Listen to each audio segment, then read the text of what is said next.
This July 19th picks edition of the MLB Gambling Podcast on the Sports Gambling Podcast Network is brought to you by Circa Sports.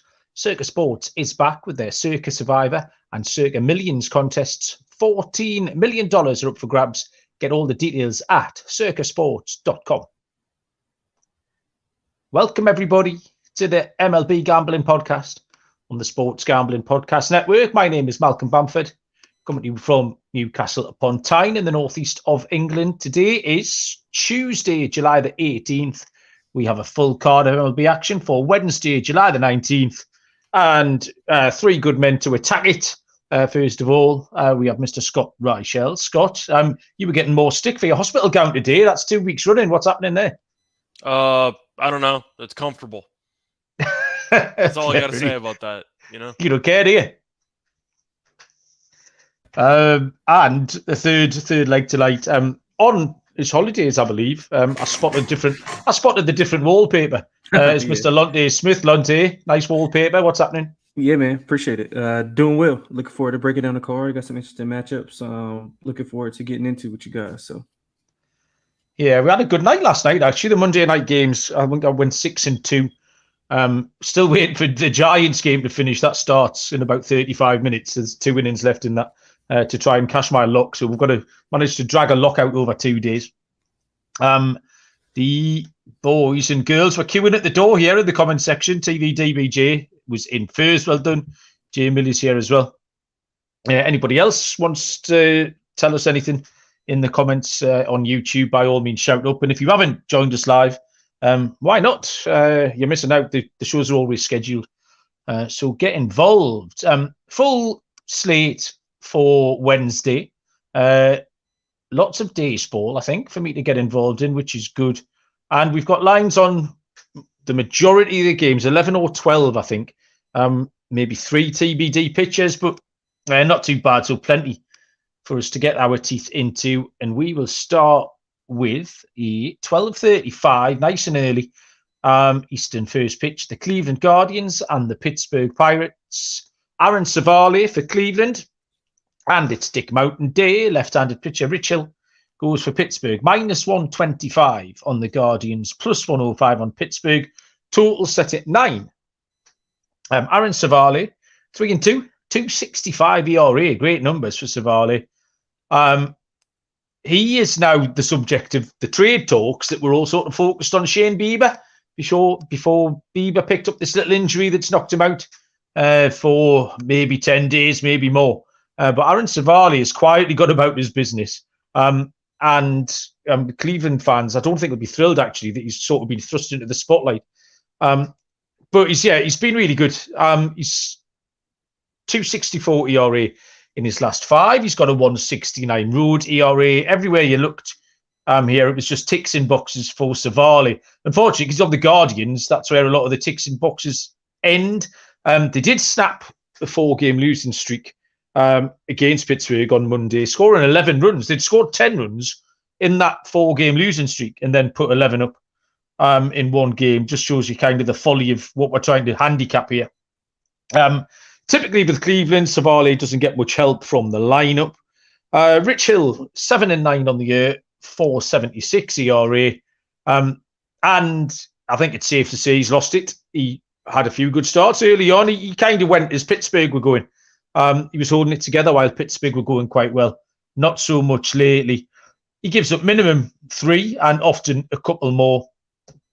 Cleveland aren't as good versus left-handed pitching, which kind of fits okay with the standard picks of Cleveland to win. I think they're a great price, -125. They're the better team with a better pitcher.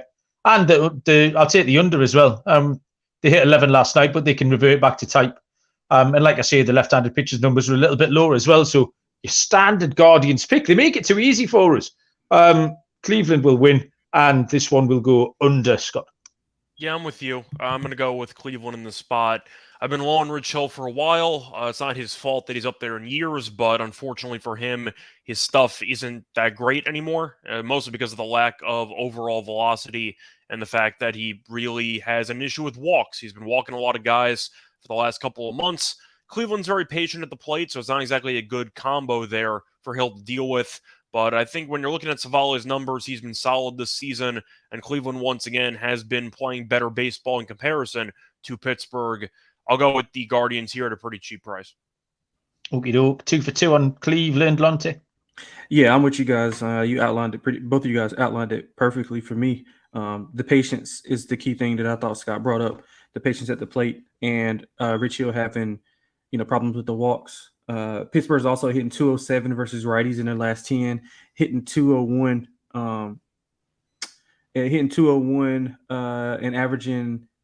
3.2 runs at home against righties also. So, I mean, it all points to the Guardians, man. They've covered 6 of the last 10 run lines. They're also 25 and 23 on the run line on the road. Yeah, I think this price is cheap. Savale's been pretty good. Mal, you mentioned off the numbers. I would probably play them on the run line and get better bang for your buck also. I think they can win by multiple runs here. Yeah, fair enough. I completely agree.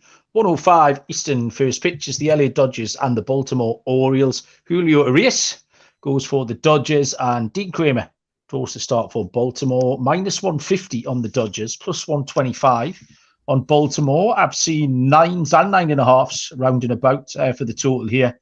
Lonte, Dodgers broke Baltimore's 8-game winning skid last night. How's this going to go on Wednesday?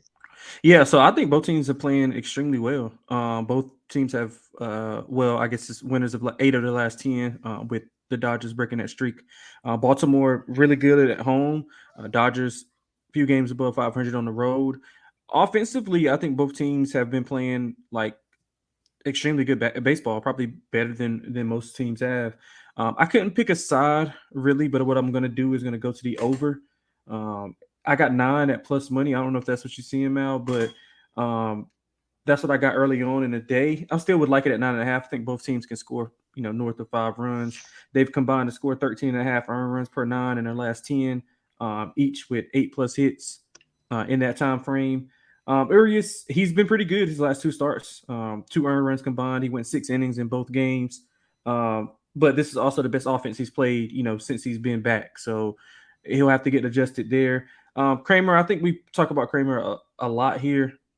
He's, good in his last 2 starts also. He also allowed 2 earned runs combined. Much like Urias, he hasn't faced a tough lineup outside of, Toronto back in June 13th. He's had 7+ Ks in 4 of his last 5, pitched 6+ in 3 of those also.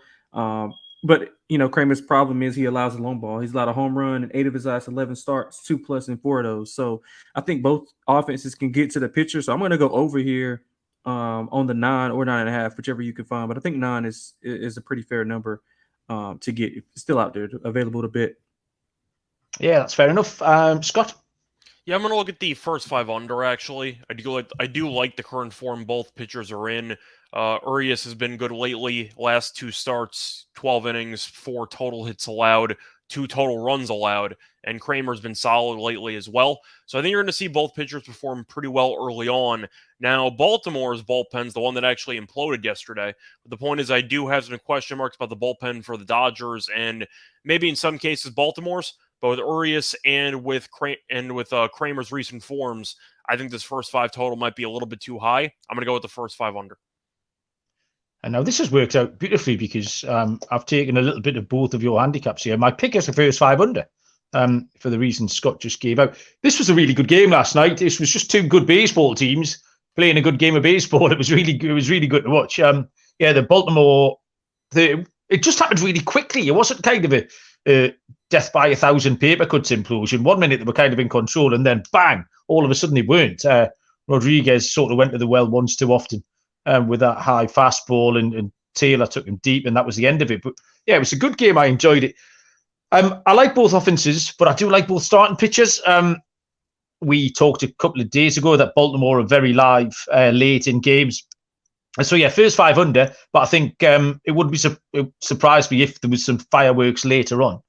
And the Lonte could cash us over as well. But yeah, my pick is going to be the first 5 under. We will go to a 2:05 Eastern first pitch between the Texas Rangers. Sorry, it's the Tampa Bay Rays at the Texas Rangers. This is one of the off-the-board games. It's TBD for Tampa Bay. I haven't seen anyone listed at all. John Gray Was for Texas, no lines. Scott, you seem to be getting all the TBD pitches this week. Do you have much on this one? Not really. With Tampa, you know that they can get creative at times, but the point is that actually knowing who they're going to use, I don't know if I can actually give out a play on this one. I do think at first glance, though, I would be looking at maybe taking the Rays first 5 team total over, or maybe just fading Gray in some capacity. He's been okay lately, but he hasn't been great. Last 3 starts, 18 innings pitched, and he's allowed, 13 runs allowed. So the point is he's not exactly been in great form, and Tampa's offense is good enough to capitalize at times. Recently been a little bit underwhelming, but I do think once again with Gray's numbers, his overall season numbers might be kind of masking some of the recent issues. Gray's also been a bit underwhelming at home, as he has a 4.47 ERA at home. I'm going to lean to Tampa on a team total, but once again, without actually having a certain price, and really without knowing who's starting for Tampa, I don't know if I can really give out something on the full side, but I am tempted by that Tampa first 5 team total over. Lonte, do you have much on this? Not much, but I'm agreeing with you in a sense, Scott. I like the over period, of course, depending upon the pitcher. I think Texas was playing really well coming out of the break. They needed to get some wins routed off. Tampa still struggling. I'm kind of worried about them down the stretch right now with how they look. But it was a good comeback win last night for Texas. So I'm going to keep riding Texas as long as the pitcher isn't, it can't be McClanahan. I think McClanahan's later on this week. But, yeah, outside of McClanahan and Eflin, I'm not really afraid of any Tampa pitcher here. So I'll probably lean to Texas and lean to the over. McClanahan went last night and was absolutely great until Texas got him late on and won that one 3-2. Yeah, Tampa Bay is scuffling. I haven't got much on this apart from just a few sort of little nuggets to throw out. The Tampa offense, only 3.6 runs per game in the last 12. John Gray has been a problem, giving multi-home runs and multi-walks in several of his starts. Josh Jung is raking. He's hitting over 300 for his last 22 games. So, yeah, I mean, I've got Tampa Bay down as a potential pick, or certainly as a team total. I think the team total is the only viable bet we can give out at the moment. Texas have started well hit for, so not an awful lot to go on then. Cultural references, boys. Can you tell me what is it? Tech 9 we're talking about? Lonte's beard. What's the situation here? He's just a rapper. That okay, right. So yeah, if you Google search it, you'll see what he's talking about. My old white man game hasn't stretched to the to an awful lot of rap music. Although I did dance to at the Afro Caribbean party a couple of weeks ago. You'd have enjoyed my dancing, Lonte. I'm sure it was very on point. Let me tell you about Circa Sports and the 2 smashing contests. Circa Millions and the Circa Survivor. 14 million up in guaranteed prizes. The Circa Millions, 5 NFL picks against the spread each week. And in the Survivor contest, pick a different moneyline winner each week. You can enter in Vegas and play from anywhere. The SGPN boys will be out there last week in August. Go to circasports.com for all of the details. That is circasports.com. Okay. We move on to 2:15 Eastern, first pitch. Off the board again, Miami Marlins at the St. Louis Cardinals. Sandy Alcantara for Miami. TBD for St. Louis. And again, I haven't seen a pitcher listed at all today. No odds. Alcantara is getting better. His numbers are heading in the right direction. He's 3-8 now, 4.64 ERA. Another good start last time out. But another loss. This is part of the issue. Alcantara's getting better, but Miami aren't doing him an awful lot of favours. Luis Arias has dipped down to 378. Now that quest for 400 is just running out of steam. St. Louis have been a lot better lately. Scott's favourite team. They've won 3 in a row. Arenado's been raking, hit 321 with 4 homers in his last 8 games. So Arenado props might be the dish of the day. I think St. Louis can beat Alcantara unless they roll somebody out like Steven Matz, in which case I'll pivot. But given a kind of equal matchup, my lean at the moment would be St. Louis rather than Miami. Miami aren't in great form at all. So we'll have to see how that one shakes out. But there's other games we can handicap more fully than this one. Lonte, do you have much on Miami at St. Louis? Not much, but I'm going to lean to Sandy. I've been pretty much on him every road start. He's been better on the road than at home. Even when he was struggling, he was mostly struggling at home and not on the road. He's 2 earned runs or less in 4 of his last 6 road starts. He's pitched against solid offenses also. Baltimore, Philadelphia, Atlanta, Boston, Toronto, all pretty good offenses that he's faced and did a pretty good job in them. Both teams playing well offensively, so I'll probably look at an over depending on who the pitcher is, like you said. 10 hits per in the last 10. That's 10 hits for each. 5.7 runs per 9 for both teams. So I think that, the over is a good play here. And I wouldn't be surprised if Miami wins the game. I mean, St. Louis, they beat up on Washington and the White Sox. So, I mean, really not impressed with their 6-4 record in their last 10, but having those two guys on the schedule. I mean, those two teams on the schedule. So I'll lean to Miami, just kind of waiting to see what the pitcher is to see what the number is going to be for Sandy. Scott, St. Louis on the charge. They've won 3 in a row. Are they going to keep it going? Yeah, they've been better lately. I believe I leaned to the Cardinals in the first game of the series, and they actually got it done. But I'm going to go with the Cardinals once again. I don't think this team is very good, but I will acknowledge when teams are starting to play better, and Miami's kind of falling apart right now. So I don't exactly want to do much with Miami at this point in time. Alcantara's numbers are still not great overall. I know he's still been maybe a little bit better lately, but hit or miss for the most part. I'm going to take St. Louis, though, once again, with Miami's recent form and with how they've played since the All-Star break. I really want nothing to do with them. So I'm going to lean to the Cardinals by default. Okay, can we just we need to take a moment here. We've got a Real Men of DGen shout out. King Tut's parlay from last night. It was his daughter's birthday, and he hit the following. Otani home run. Nerfy in the Seattle Twins. Garrett Cooper over 1.5 hits and runs and ribbies. Cody Bellinger over half a base. Kerry Carpenter over 1.5 hits, runs and ribbies for a price of plus 2,336. It's a hell of a birthday. It's a hell of a birthday gift, isn't it? Yeah. Did you declare your money to the authorities, like your wife and daughter, or did you just pocket it all, which would have been the sensible option? So yeah, beautiful. Well done. Congratulations. We like to hear about a big priced winner here. Let's find some more. 3:10 Eastern. First pitch is the Houston Astros at the Colorado Rockies. Brandon Bielak for Houston and Austin Gomber, left-handed pitcher for Colorado. Houston are minus 166. Colorado are plus 140. The total, get this, 13. It's giant. Lonte, big old total. Are you going to get there? Yeah, I'm going to stay away from that. I really don't have an opinion on the total, but I do like Houston. Houston's in good form right now, man. There's 1-6 of last 10, 27-20 on the road. I'm not really a believer in the Rockies, although Gomber has been pretty good. Actually, he's 2 earned runs in each of his last 4 starts, all against, below average offenses. But, I mean, he's still pitching well. They've struggled as of late as a whole. Lost 7 of the last 10, 3 earned runs or less in 3 of their last 5 games. So offensively, they've been taking a hit. Houston's hitting 260 versus lefties this year. They're actually hitting 342 versus lefties in their last 10, 7 earned runs per 9. So that's one of the things that swayed me in the direction of Houston. I like them on the run line. They swept the 2-game set earlier in the month, covering both run lines. I think they're in better form right now.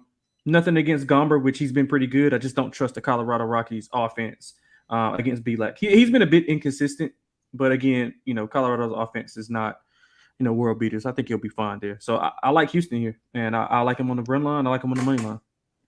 Okay, so everything Houston related for Lonte, Scott? Yeah, for me, I'm going to go with Houston. I just think at the end of the day, they're the much better team, and Colorado did win 2 out of 3 against the Yankees. I didn't think they looked very good in most of those games. The Yankees just can't hit, and they proved it again in the game yesterday that they lost to the Angels. But still, I think when you're looking at the Astros, this team is just really built offensively with or without Altuve and Alvarez. They're just a freight train, and they should have swept over the weekend against the Angels, but they blew that massive lead they had on Saturday. So the Astros are in great form. I will acknowledge, though, Gomber has been better lately. So if I was going to actually take any potential play on Colorado, it would be a first 5 play if I had to. But I do think over the course of these 9 innings, even if Gomber pitches well, I have no faith at all in this Rockies bullpen. But the Astros are a very good baseball team. They're trying to come back in that division, and Colorado's got nothing to play for at this point. So I'll go with Houston to get the job done. Pretty expensive price, maybe for my standards, a minus 160 and change, but I understand it, and you can argue that it should be a lot higher because of how much of a differential there are between these teams. I'm going to take Houston.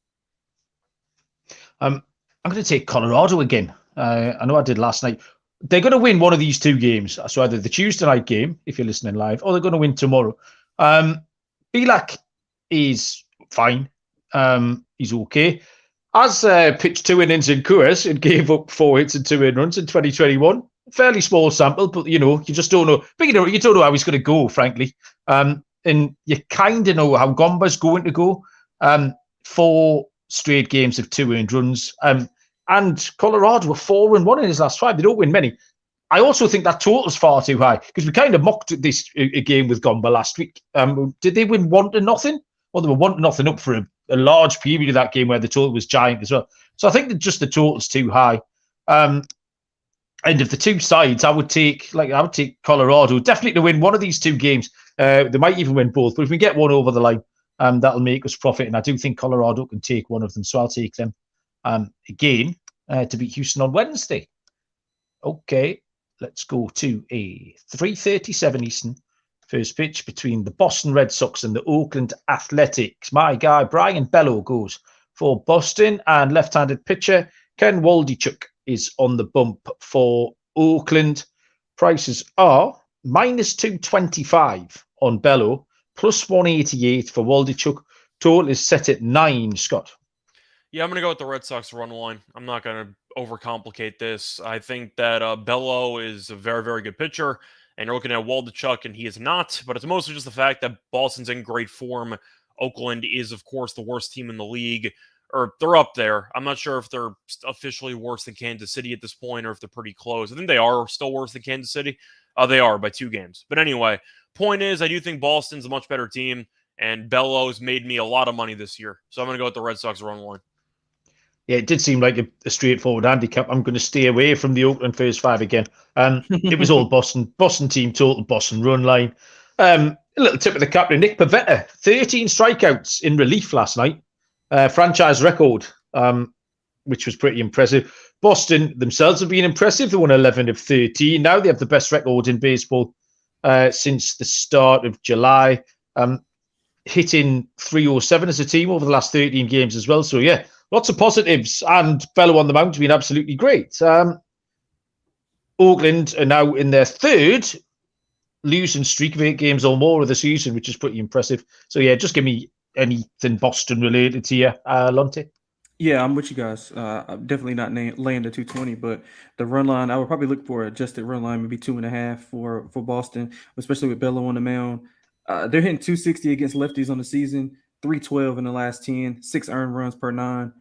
Boston, hottest team in baseball right now. I think we were on them before the All-Star break, and then coming out of it, I thought they would be one of the better suited teams with how their schedule is set up, and they'll be able to get some more easy wins like this series they have right now. So yeah, man, like Scott said, not going to think it. Bello, incredible, 2 earned runs or less in 4 of his last 5 starts, and he's pitched 6+ in all 5. He's going to go deep into the game. Don't overthink it. Boston, everything. I would go with their team total over, and also lay an adjusted run line to get a nice plus price on that. A few more faces dropping into the comments. Lane's joined us. Johnny Boy as well. Johnny Boy's used a price. We used to get 120-1 on that Red Sox pick that we like. If the Red Sox can make a run, we're going to have quite a few excited DJs over the next couple of months. So, yeah, good luck with that. 6:40 Eastern first pitch is the Milwaukee Brewers at the Philadelphia Phillies. Milwaukee have called an audible on me in the last half an hour. We have now Colin Rea slated to pitch for the Brewers, and left-handed pitcher Christopher Sanchez will go for Philadelphia. It's +160 on the Brewers. It is -190 on the Phillies. Total is set at 9.5. Colin Rea. So, yeah, I'm kind of handicapping Rea on the fly here. I did have Wade Miley going, but he's been pushed back. Yeah, 5-4.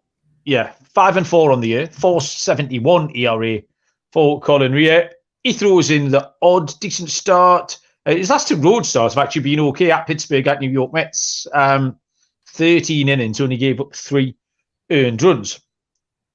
Christopher Sanchez has been pitching really well. I like him. He's 0-3, has a 3.26 ERA. Gives up a home run at least one in his last 4 starts. So if you can try and find a Brewer that you like to hit it out. But he does have a low whip, so I think he's going to be all right to keep the Brewers off the park. They might get a solo dinger, but that might be about it. The Brewers don't hit left-handed pitching very well, only hitting 227. It's hard to find a side here because both teams are playing okay for a start. They're both 7-3 in the last 10. I would favour now Philly, but I don't want anything really to do with Sanchez at minus 190. I think the total's too high. I think Rhea can go okay, maybe 5 innings, and they'll just turn it over to that Brewers bullpen we mentioned yesterday. They are really very impressive, so they can hold it together. And Sanchez can have a good start. So all that up, that adds up to an under 9.5 for me, Scott. Yeah, I'm going to go with the under 9.5 as well. Simply put, I just think that this number is a little bit too high, like you said. I'm not a fan of Rhea at all, but his last 2 road starts, he has been pretty solid. And you mentioned that Sanchez has good numbers. However, he's 0-3. And a big reason is because they don't give him any run support. Some pitchers just don't get it. And it does seem like Sanchez is constantly involved in some low-scoring games, and he's on the wrong side of them more often than not. But you're looking at Sanchez and the fact that he's a lefty. Milwaukee can't hit left-handed pitching, which is a problem as well. I see a low-scoring game. Even though I think Rhea eventually will get touched up a little bit, I'm hoping Milwaukee's bullpen can kind of limit the damage after that happens. Give me some type of 5-3 game, something like that. But 9.5 does feel a little bit too high. I'm going to go with the under. Yeah, we'll settle for a 5-3 here. Scott, Lonte? Yeah, so my handicap is probably all blown up because I had Miley going here too. But I was leaning to Milwaukee with Miley. But now I'm not 100% sure. I guess I would lean under with you guys. Milwaukee's had their offense look better, although they haven't scored the most runs in that Cincinnati series. I thought before that they looked pretty good. Like I said, it's hard for me. It was hard for me to pick a side here, so I'll just lean to the under. I really don't have much outside of the stuff that I prepared for Miley. So apologies on that side. But Philly is hitting 245 and 257 at home versus righty. So it's kind of hard for me to pick one. So I'm kind of on the fence here. So I'll lean to the under and Milwaukee at the plus money. For the record, minus 190 is a crazy price. Like, this should be closer to 150 as far as I'm concerned. 190 is insane. Yeah. Yeah, you can't put that. Christopher Sanchez, they'll put minus 190. It doesn't matter who you're playing. He's a minus 150 pitcher in a good spot. And we've had quite a lot of these the last couple of weeks. And I think we've done really well in singling them out. Pitchers that we don't want to take those odds with. We've been pretty sharp on that. Underdog Fantasy and Best Ball Mania 4 is here. Underdog Fantasy giving away $15 million in prizes. Underdog Pick'em is a great way to get down on your favourite MLB and NFL season player props. Loads of ways to win on Underdog, and Underdog is available in so many states. Head over to underdogfantasy.com. Use the promo code SGPN for a 100% deposit bonus up to $100. That's underdogfantasy.com, promo code SGPN. Mentioning NFL, I watched some of that quarterback thing on Netflix. Have you boys cast your eye over that yet? I did not, but I heard it was good. Yeah, I haven't watched it yet, but I'm going to tune into it, though. Are you a fan or are you anti? Well, the problem I've got is it's all right. The access is great. The footage is great. The 3 blokes have got no personality between them. They've got no charisma. Like, who is it? Is it Cousins, Mahomes, and who else? Mariota. Yeah. So what the fuck would they do, Mariota? That was the problem that I had with the idea of the show. Like, Cousins, okay, they made the playoffs. He's getting paid a lot of money. Probably been a Pro Bowler a couple of times. Mahomes is on pace to be arguably the greatest quarterback of all time. So, of course, you want that access. I don't know what Mariota's doing there. Like, I don't understand how Mariota ended up getting the mic'd up section there on the show, but I don't know. I saw that casting, and Mariota I thought was a typo the first time I heard the actual casting. Yeah. That doesn't make any sense. Yeah, but Mahomes is kind of supposed to be the one who's a little bit out there, because the way he plays, but his personality doesn't really reflect that. So you're expecting kind of a big personality and a bit of razzle-dazzle, and you don't really get that from him. Kirk Cousins just makes me laugh as a typical sort of middle American man, just very. I heard Cousins' personality-wise was very likable in the show. The problem is you don't want him as your quarterback of your franchise. If he lived next door, no problem. Yeah. Like I reckon he would mow my lawn. Like I could go and borrow a cup of sugar off Kirk Cousins, no problem. Marcus Mariota is just like a big sad robot. Fucking hell, he's got zero charisma at all. It's like you could just power him down. You could put him on standby. It's incredible. So yeah, I've enjoyed it. But yeah, pick 3 better people, unless they're all like that. Like, Jamie, he's just pointed out that he's lost his job. The last one I just watched, Mariota just lost his job to Ritter, is it? Halfway through the season. So yeah, I mean, it's fun for me to watch. But yeah, I thought they could have picked some. I've seen Ritter play. If you lose your job to Ritter, I got a question if you have a real future in the NFL besides being a backup quarterback, because I don't think Ritter's very good, simply put. No. So fair enough. I have no NFL takes. I enjoy it. I bet on it. I lose. Or I make Moonaf put bets on for me. There are my NFL options. But I'm very enthusiastic about it. Right, 7:07 Eastern first pitch is the San Diego Padres and the Toronto Blue Jays. Yu Darvish for San Diego and Jose Barrios for Toronto. Close on the books. -105 the Padres, +115 the Blue Jays. Total of 9. Lonte, did you split them? Yeah, so I'm going to go with Toronto here, although this is my motto. I've been saying it for both of these teams can't be trusted at any point. As soon as they start looking good and you start believing, they let you down. But Toronto at home, plus money, and Darvish. Do you still have Darvish? I just want to make sure this hasn't changed. Darvish and Barrios? Yeah. Okay, cool. I just want to make sure. Yeah, so I'm going to go with Toronto here at plus money. I don't trust Darvish on the road at all. He was nails versus Philly, but season long, he hasn't been good on the road. 4+ earned runs in 3 of his last 4 road starts. Toronto has won 4 straight, 8 of their last 10. Offensively, they've been running pretty well, 5+ in their last 3. San Diego also is hitting 208 versus righties on the road. So I think their struggles continue. They also struggle on the road, period, 19-27. And that brings me to an over, which I basically parlay into the Toronto. Both teams 5+ runs in 3 of the last 5 games. Barrios a bit inconsistent, but of course he's better at home. 2 earned runs in 3 of his last 4.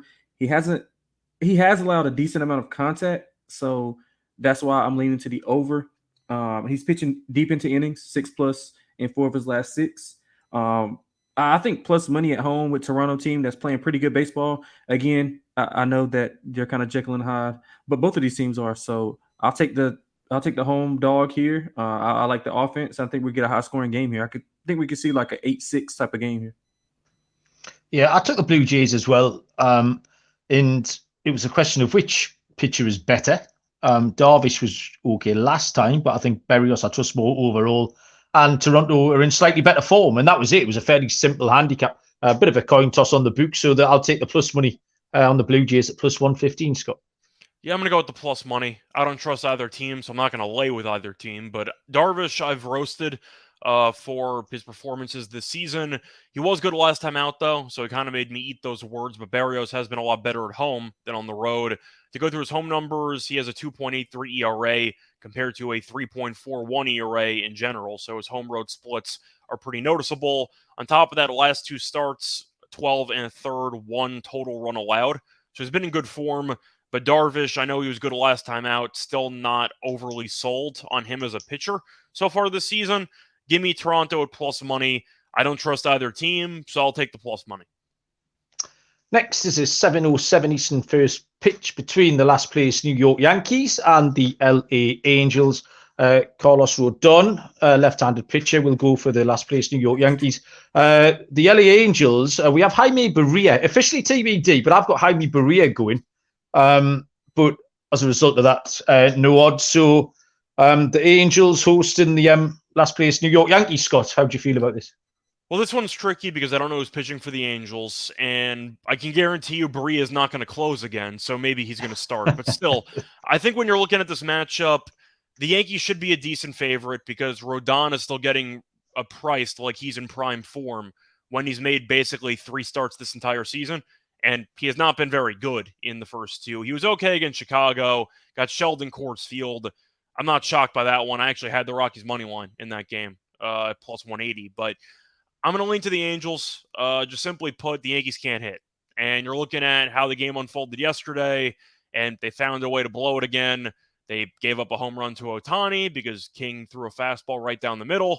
and they can't score in extras because they can't move runners over, they don't get clutch hitting, and they really don't do much well offensively. Anytime you give up 12 strikeouts to Griffin Canning, you might want to fire your new hitting coach and bring in a third guy. But the Sean Casey hire has not worked. The team's been a mess. Once again, as a Yankees fan, I'm just being honest about the whole situation. I actually agree with Boone about not walking Ohtani. I actually agree with it. I just think that King made a terrible pitch. I don't mind the actual decision-making in itself, but I do think, once again, to look at this actual matchup, I'm going to lean to the Angels because Rodon should be a favorite in this matchup. But I think because of that, I don't trust Rodon enough and the Yankees enough to actually lay in this matchup. I will also add that even though the Yankees, once again, are in last place in a pretty good division, I see things getting worse a lot sooner than things are going to get better. The Angels aren't good, but at least they've been fighting recently. They've shown some pride offensively. I'll lean to the Angels.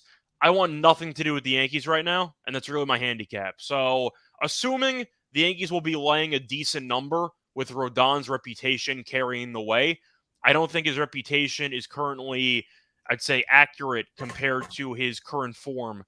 With that being said, I think Rodon's overvalued. I'm going to go with the Angels. I don't know why Griffin Canning was catching strays there from you, Scott. I like Griffin him. Canning has never been known for being a massive strikeout pitcher. 12 strikeouts in less than 6 innings is insane. For Griffin Canning? I just thought you might have other things to worry about. I'm just saying, 5 2/3. That means you're striking out more than 2 batters an inning. Yeah, for Griffin Canning. It is the Yankees we're talking about here, though. He threw 120 something pitches yesterday, which is also crazy. They really gave him the entire workload there. But Griffin Canning, once again, that's over 2 strikeouts an inning. It's one thing if that's Burns or if you're throwing in like a prime Chris Sale, like a strikeout heavy pitcher. But you're getting torched by Canning. You got some problems. Scott, you make me giggle. Berea, I quite liked Berea last year. He was quite handy in the back in some spots. However, that's kind of gone away. Obviously, we know what happened the other night when he tried to close it. They're going to put him at the other end of the game this time and see what happens. But I can't get behind him at all. I've written down the New York Yankees, but thankfully, I kind of don't have to make a pick because we've got no lines. So that's a bit of an easy cop-out. But it's a Yankees lean for me. But yeah, it's hard to trust either of these, Lonte. Yeah, I'm going to go with the Yankees depending on the number. But, I mean, I'm not really, like excited about it. But I just think that both teams are bad right now. But I would take the Yankees bad versus the Halos bad. Are the Angels that bad now? They were pretty bad before the All-Star break. They're still bad, bro. They're still bad. They're not good, but and the second you put any kind of faith in them, that's when they're going to do something shit to you. You know this. Yeah, I can't trust. I think that, Scott, we are better aligned to be the better bad team here. I don't think the Angels are a good team, but I will point out at least they've been performing better lately. The Yankees are on that classic West Coast road trip they go on every year where they just lose a bunch of games. Yeah. Happens every year. Yeah. So But no, go ahead. It's mostly value. I just don't want to lay a big number with Rodon, who's made 2 starts this season. Yeah, and I bet on Rodon. His first 2 starts, lost both of them. So I'm just going to double down and get my money back on the run line here. And I'll go to the under. Both offenses struggling big time right now. Just to be clear, that's tripling down, right? Because you already lost the double down. Yeah, well, maybe I play like a third of a unit on the first one. Okay. Just saying, if it's the third time, then I don't know if that's doubling. Yeah. But I'll quadruple it. Okay. There you go. There we go. Okay. You stop bickering, you two. 7:10 Eastern first pitch is the Chicago White Sox at the New York Mets. Toussaint for the White Sox. And Justin Verlander goes for the New York Mets. Lines are, let's find them. Minus 200 on the Mets with Verlander, sorry. Plus 170 on the White Sox with Toussaint, and a total of 8.5. Lonte, Tiki Toussaint was like he's been the sleeper SP in fantasy baseball for about 15 years. And then he disappears for vast swathes of time, and he's back all of a sudden. So can he put together a little run, do we think? Probably not. Not against Verlander. I mean, I think Verlander is pretty much an auto bet at home. He's allowed more than 1 earned run once in his last 6 home starts. His walks have been a bit of an issue his last 2 starts. So I was watching his last start. He didn't have command early on, but he kind of settled in. He walked 6 batters, if I'm not mistaken, in his last start. 9 combined. So he walked 3 in his previous before the 6. I don't trust the White Sox offense, so it shouldn't be an issue for Verlander anyway. The Mets should get back on track here. They're at home where they're 500. The White Sox on the opposite end, losers of 6 of their last 10. They struggle as an underdog, 19-30 on the road, 21-37 as a dog. Pretty simple here for me, man. I like Verlander at home. I'll lay the run line and the money line here. I think Verlander at home is going to shut out this team. I could see a 4-0 Mets win here. Okay, like that, Scott. Yeah, I'm going to lean to the under, but I also do want to go with the White Sox potential team total under in this game, or the first 5 team total under. I've been preaching Verlander at home for a month, and he keeps pitching well at home, so he's not doing anything to make me change my mind. But Verlander doesn't always get the run support at home, but he pitches well, and that's good enough for me.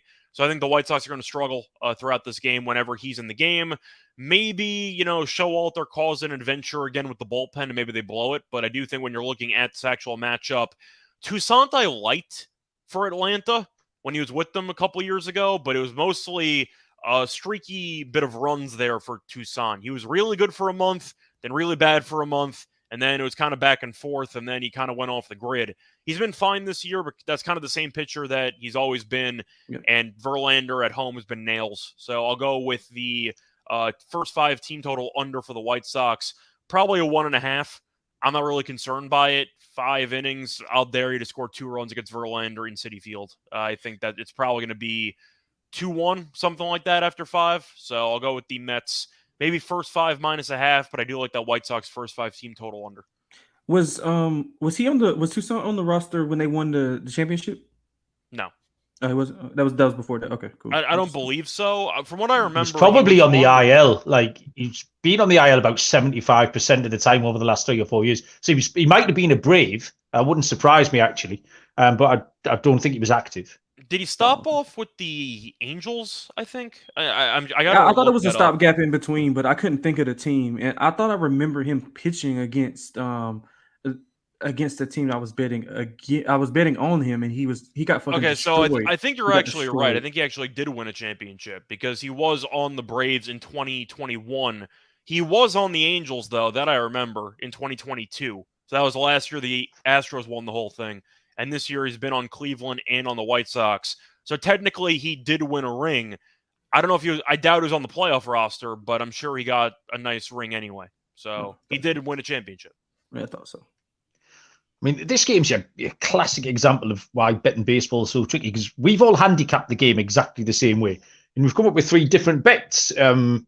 It's one thing sort of getting the handicap right, but then you've still got to make the right selection. My selection is going to be the first 5 under.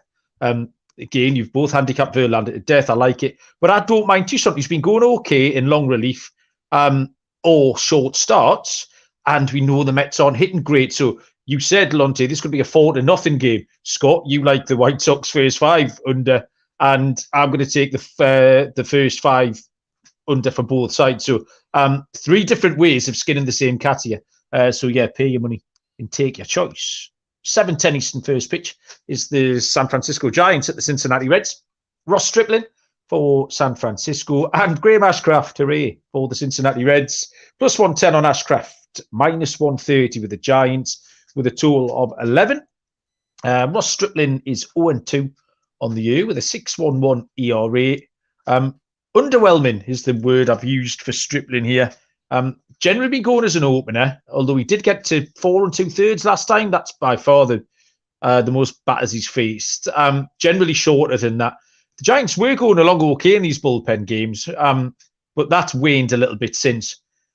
Graham Ashcraft, we picked him last week. I picked him last week. The little clip got tweeted out. And again, just harking back to that White Sox-Mets game, handicapped it properly and didn't win because Ashcraft, they lost the game 1-0 to Milwaukee. He pitched 6 innings, was 5 hits, 2 walks, 1 earned run, got absolutely no help.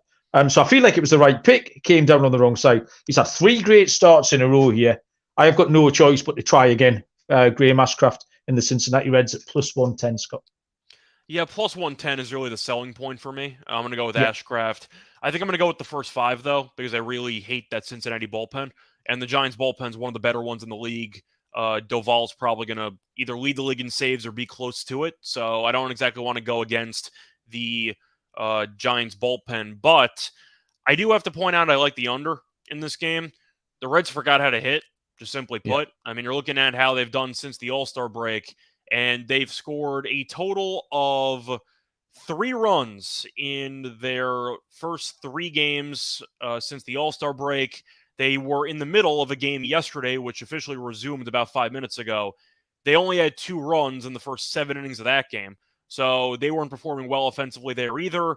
That one was more excusable because Logan Webb was pitching, and Webb has been very, very good lately. But still, the point is Cincinnati threw... just doing the math quickly in my head here. So that's 18 innings, that's 27 innings, and that's basically 34. They scored 5 runs in 34 innings since the All-Star break, and this total is going to be at 11 or 10.5. Yeah. I can't take it over here. The Reds forgot how to hit. Ashcraft's been good. I'll go with the under. But I do like that first 5 with Cincinnati because I really don't trust that bullpen at all. First 5 under 2. But once again, I am aware Stripling is more of an opener, and he's not very good. But I do like Ashcraft at plus money, and I do think that looking at that total, it is a little bit too high. I'm going to go with the under. Yeah, that's a strong argument, that, Scott. I've got nothing against that at all. Lonte? Yeah, I think this line is crazy. I think Cincinnati should be favored here and getting plus money. I'm usually not the biggest, Ashcraft believer, but I mean, plus money. You won with Burns last time out because he had. I didn't want to bring it up. I don't like boasting. Both you guys were against me, but Well, the point was 1-0 because Burns pitched a gem. That was the point. I mean, that's how I drew it up, Scott. That's how we drew it up. I had it on the handicap 1-0. Nah, but all jokes aside, I mean, they're using the opener. I know San Francisco's good in openers, but you guys mentioned it. Stripling's, I mean, he's not Manaea. I would trust Manaea over him, to stretch out the game. But I mean, they're hitting 202 versus righties in their last 10, 3.7 hits. They're not even hitting the ball against righties as of late, as of their current form. I think this is a crazy price. I'm not even going to lie to you. I'd lay 1.5 with Cincinnati. They've covered 6 of the last 10 run lines, 28 and 19 on the run line at home.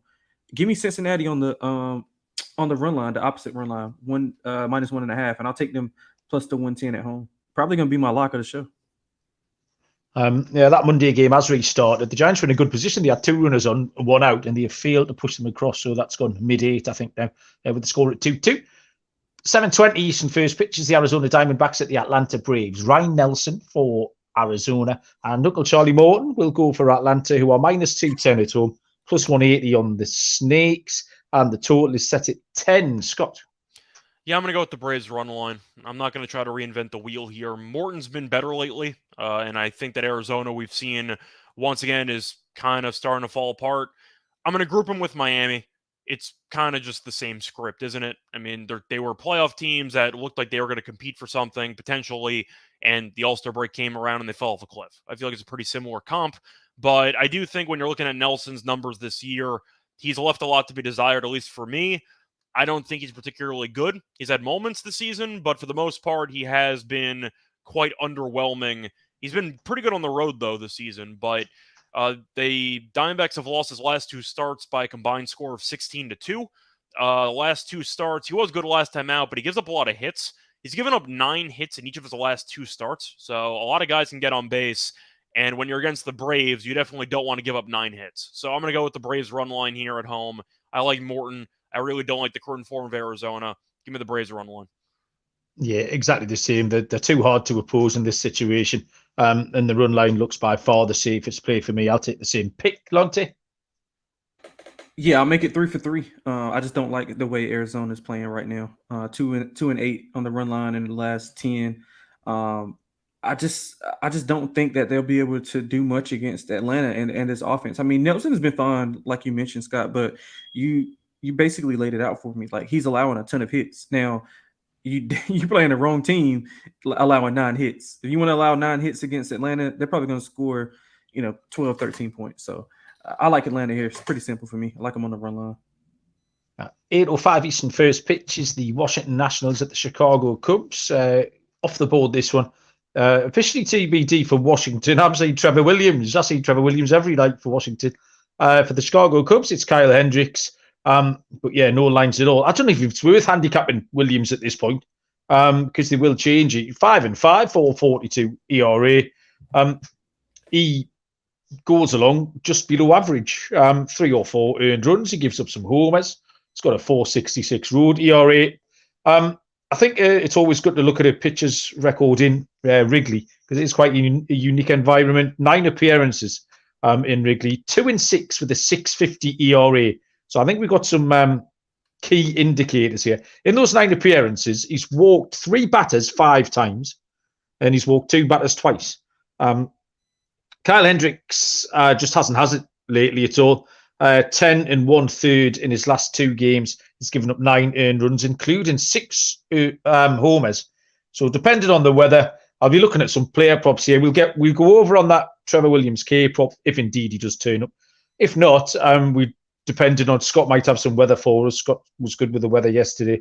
But yeah, we'll take some runs if it's still blowing out again, because both could go wild. Some homers for Washington, maybe Candelario. I normally give out, so, and Alex Cole possibly. But yeah, that's about all I've got for this one, Scott.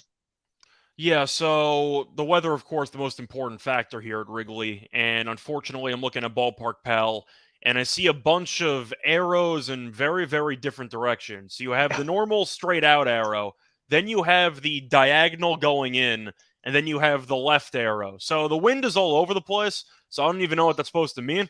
But either way, swirling, that's what it seems like to me. So I'm hoping it's going to swirl towards an over, because I don't exactly trust the pitchers in this matchup here. Williams, if he's actually pitching, I feel like he's supposed to have been pitching for the last 3 days, and maybe he's going to pitch in this one.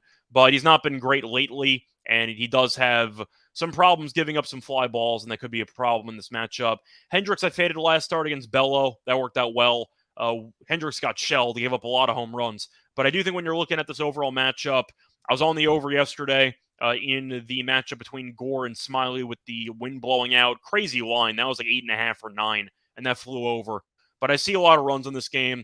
Williams given up 19 home runs this year, and with the wind blowing out for part of the game, that might be good enough to get a couple of home runs across. Hendricks pitches to contact. Once again, the wind might be swirling, which might make things difficult. I'll be on the over. This game feels like it's going to have a total of like 8.5 or something, because the wind is so unpredictable. They might just put it 8.5 or 9, and I feel like that's going to be a little bit too low for me. Both bullpens also not very good, so I'm going to go with the over. Yeah, I feel that I've spent an unhealthy amount of time with the Trevor Williams stat news page over the last few days. Lonte, do you have much on this? I got nothing. I didn't see any pictures. I don't even want to bet this game, no matter who's pitching. So I'll probably lean to the over. But outside of that, nothing at all. I will point out for player props, though, I'll be all over Bellinger, who's been really good. I don't know if he's doing it because he wants to get traded, and this is his audition tape, but he's been very good for the last couple of weeks. I am a little bit out on Lane. Thomas has been very good to me for about a month or so. Recently, he's been really bad, and I believe he went 0 for 5 yesterday with 3 strikeouts. He wasn't even close on most of his at-bats. I'm going to pump the brakes on Lane until he turns it around. I do like Candelario, though. I think Candelario's been swinging a good bat. He's been solid. Maybe you can get a Dominic Smith performance where he plays pretty well here, but for Lane, I'm going to pump the brakes. It was a great run while it lasted, but it does seem like he's now on a downswing, so I'm going to stay away. Yeah, Scott, I can think of a team in the Bronx that he's a left-hand power hitter in the lineup. Are you on Dom Smith back in New York? No, I'm talking about Bellinger.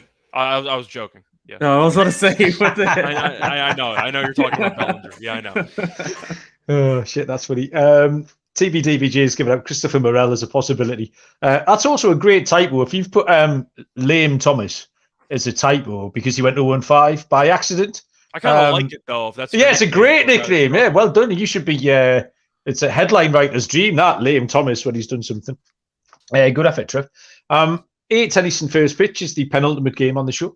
It is the Detroit Tigers at the Kansas City Royals. We have 2 left-handed pitchers going for the Tigers. It is Eduardo Rodriguez. For Kansas City, we have Ryan Yarbrough. Lines -150 on Detroit, +120 on KC. and the total is set at 8. I am still calling Kansas City. Lonte, how's this going to go? Yeah, so I think Detroit should be north of 150. I like Rodriguez a lot. He's been solid, 2 earned runs or less in 9 of his last 11. On the road, he's went 5 straight, allowing 2 earned or less. So, I mean, Kansas City is a train wreck. I mean, Scott, you mentioned them earlier as, being a bottom team. 14-34. Oh, well, I got the road numbers mixed up. I'm sorry. They've lost 8 of the last 10. The 14-34 is them on the road. So I'm sorry. I mean, it's them at home. They've lost 8 of the last 10. I think it's a high variance game. Either Detroit blows them out, wins by margin, or they lose. So with that being said, I'm going to take the higher variance. They got a better pitcher. He pitched well against Kansas City back on May 23rd. He had 2 earned runs, but he did allow 8 hits. That kind of worries me. But again, I think he can get that down with how they're with what form Kansas City's in. He also has 7+ Ks in 3 of his last 4 games. So I like Rodriguez a lot, man. I think I think this should be my minus 170 ish. So I'll take them on the run line. I think, like I said, I think it's a high variance game. Either they win by 3 or 4 runs, or they lose the game. So I'll take the run line, bigger bang for my buck. Okay, high variance for Lonte. Scott, what do you think? Yeah, for this one, I know Yarbrough has not been great this season. Rodriguez has been solid, but he was just injured for a couple of months. For this one, I'm going to go with the under. I was on the under in the first game of the series. I actually had the first 5 under as my YouTube play, and that got there. Shout out to Jordan Wiles for cheating yesterday. Did me a solid there with the spider tack, but he did pitch pretty well. You're looking at, I don't know if you guys know what I'm talking about or not, but anyway, he pitched well. Both offenses, though, are bottom 5 in the league. They can't hit, just simply put. So I don't trust either offense to do anything. Rodriguez might pitch well in this game. Wouldn't shock me, but I'll be on the under again. I like the under in the game on Tuesday, so we'll see how the game today goes, because I like the under, too, with Lynch taking on, I forgot who's pitching for Detroit, but I like the under in that game, too. But I just don't trust either offense. These teams stink, and there's a good reason why I have a hard time putting faith in either offense to do anything, let alone both. So I'll go with the under once again in this game. Once again, I'm hoping that Lyle's got some spider tack to share with his teammates, and maybe that can help Yarbrough perform well. But I do think, once again, this total's a bit high. I'll lean to the under. Yeah, I mean, A-Rod's the obvious way to go here, but I don't think taking the Tigers at minus 140 is a sensible policy in the long term, so I won't be doing that. It was Screwball today. That's what I was thinking. I like the under in the Screwball game too. So yeah, there's been a lot of noise about Screwball around today, actually. It's really the offenses for me. They're just really, really bad. They're 2 bottom 5 offenses in the league. I'm not going to pick them to come together and score runs. Yeah, I agree. Neither of them hit lefties particularly well. 235 for Detroit, KC 245. So yeah, first 5 under, same pick. We might get over later on. I think we'll be deeper into the pens by Wednesday at the end of this series. So it could get interesting later on. But yeah, just a slow burner here. And Detroit maybe on the money line early. But yeah, not much. I'll take the first 500. I just think it's going to be a slow burner between 2 low-quality offenses, as Scott says. The final game is a 9:40 Eastern first pitch between the Minnesota Twins and the Seattle Mariners. We have Kenta Maeda for Minnesota. We have Luis Castillo for Seattle, who are minus 155 at home. The Twins on the road are plus 135 with a low total of 7. Scott, finish us off with a winner. So Maeda, I've kind of been on lately because he has been quietly pretty good. Having said that, to go through his last couple of outings, he was not very good against Oakland last time out. 3 innings, 3 earned, walked 4 guys, so his command was kind of all over the place. Maybe a walk prop might be worth something in this game. Castillo, of course, made the All-Star team, and then he did not perform well at all against Detroit. In fact, Detroit kind of shelled him in that one. So each pitcher is off of a lackluster performance, and this total 7. I'm going to be on the over. I think this number is just too low on principle. I don't trust the bullpens either. I saw Seattle's bullpen try to blow the game in the 9th inning because Kepler hit that 3-run homer, and they held on to win the game anyway. But I don't trust the bullpens. Each starter was not very good last time out. 7 just feels a little bit too low for me. I'm going to go with the over. If it's 3-3, you're guaranteed a minimum push in extras. So I think each team can get to 3 in this spot. I'll lean to the over. Okay, fair enough, Lonte. Yeah, I'm on it over also. I'm kind of on the fence about both teams as a whole. I was fading Seattle for a while. They kind of lost me a few dollars, so I kind of shelled back. There's 25 and 21 to the over on the season. The Twins' offense has picked up. They went over in 7 of their last 10. So if eight if you had an early number in the Baltimore game, so they're going pretty well to the over. Castillo, record wise, isn't great, but he's been okay. Like Scott mentioned, his main issue is he's allowing so many home runs. He's allowed multi-home run games in 4 of his last 5, and at least 1 home run in 6 of his last 7. So he has to get that under control because Minnesota is a top 8 team when they're hitting home runs. So that's another reason why I like the over in this game. I think it's way too low. And after the Yankees blasted Maeda, he's been like locked in 3 earned runs or less in his last 4 starts. I think Scott brought that up too. So I'm going to go with the over here. I don't have a real good feel for the side, but I think the number is too short. I'm with Scott on the over. Yeah, I totally agree. I'm making the team ride on the over. I lean Seattle for the game. Castillo at home is a recipe for Seattle to get some wins on the board. They're still pretty unreliable. Problem with Minnesota is they can't seem to put a streak together at all. They haven't won 4 straight since April the 4th. So they can put a couple of wins together, but they never do enough to sort of to gain a real bit of momentum. Maeda was poor at Oakland last time. We talked about me and Scott were quite keen on him, and he's let us down a little bit. But that 7 is just a half run too short. So yeah, I'll happily take the over. And I think, ladies and gentlemen, boys and girls, that has got us to the end of the 15 games. So lock and dog time, and Lonte, you can lead us off. Yeah, sure. I'll stay right here with the game we just broke down. I'm gonna go with the Twins in Seattle over. I mean, just broke it down, so I won't go into detail too much with that. As far as that's gonna be my lock. As for my dog, I'm gonna go with Cincinnati here. I think the line is ridiculous. I think Cincinnati should be favored. So I'll take them as a small pup at home. I would take the adjusted line and -1.5 them, and you can get some plus money. I just think San Francisco. I know they're throwing an opener. I know they usually perform well in openers, but I think Cincinnati can get back on track here. They're batting .202 versus righties. Like I said, they're not even hitting the ball well. 3.7 hits per 9 in a 10-game stretch. So give me Cincinnati with Ashcraft on the mound. He's been good in his last 2 starts. So give me Cincinnati on the adjusted run line. But just for for this sake, in case you can't find that, I'll go with the +110 if that's the number you still see. Yep, absolutely is, Lonte. Thank you very much, Scott. Yeah, for my lock on this one, I'm not going to reinvent the wheel. Give me Bello, -1.5. Simply put, I think that you're going to end up seeing him pitch well. Bello's made me a lot of money this year. He's probably been my favorite starting pitcher this entire year, just in terms of betting, because he's been undervalued all year, and he's made me, once again, a lot of money. So I'm going to keep backing him. Oakland's been a mess. They can't pitch. They can't hit. They can't do anything right. Boston's been great. That's why they're suddenly in the playoff picture again, and why they're no longer in last place. But I think you're going to see the Red Sox once again perform well. I'm curious what the price is going to be, because they are the road team, and I believe they were -220. So this might be a little bit expensive. It might be -150, -140. I still like it, just based on the fact that Waldichuk has really not been good. So I'm going to go with the Red Sox run line. I think they bury Oakland in this one, probably winning by 3+ runs. But give me the Red Sox run line as my lock. And for my dog, I'm going to go with the Reds first 5 money line in this one. Maybe first 5 -0.5 if you want to get bold with it. But Ashcraft I do really like. I think he's just a very solid pitcher, or at least based on current form. And you're looking at Stripling and whatever concoction the Giants are going to come up with for their pitching early on. I'm not sold on it. The Reds have been a really bad offensive team lately, but the talent is still there. And once again, Ashcraft's been solid.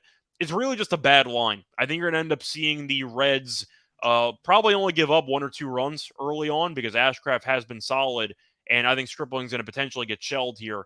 I see Jay Millie's telling me that the Red Sox -1.5 is around -130. Even better. I'll take that. So my lock will be the Red Sox -1.5 at -130.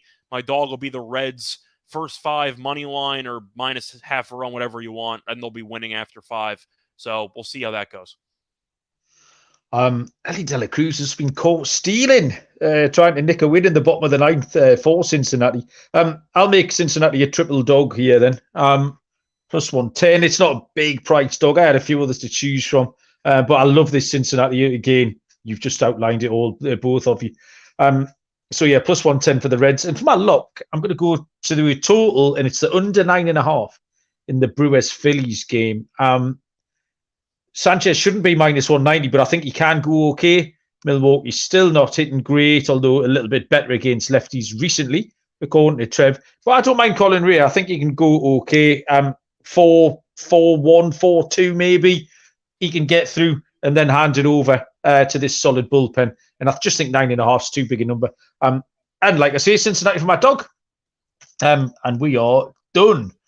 Scott, anything you need to tell the people about before we crack on? Not really. Just been busy with some podcasts. I know later in the week, the NBA show will be back with some division preview stuff. So stay tuned for the off-season content there. Still got tennis, of course. Should be back again in a couple days for that. But yeah, just keep them busy. Nice. Lonte, what are the plans for Florida? Man, just gonna enjoy the weather. It's actually been raining here the past few days. But which part? Yeah. Which part you at? I'm in Tampa. Oh, nice. Oh, Yeah. nice. So we're in Tampa. You could probably see a Rays game for like $3. Yeah, maybe. They're Maybe. giving away tickets, Yeah, so I'm gonna be probably in the casino playing some blackjack for an absurd amount of time. They have legal sports betting now, right? Do they? I'm not sure. I thought I that don't they think so. recently passed something that They might have. access They might have. It just probably hasn't been implemented yet. Like as far as being able to like actually bet, because they did that in North Carolina and we still can't bet. I was gonna say that you might want to look into that. You might actually be able to bet again in Florida.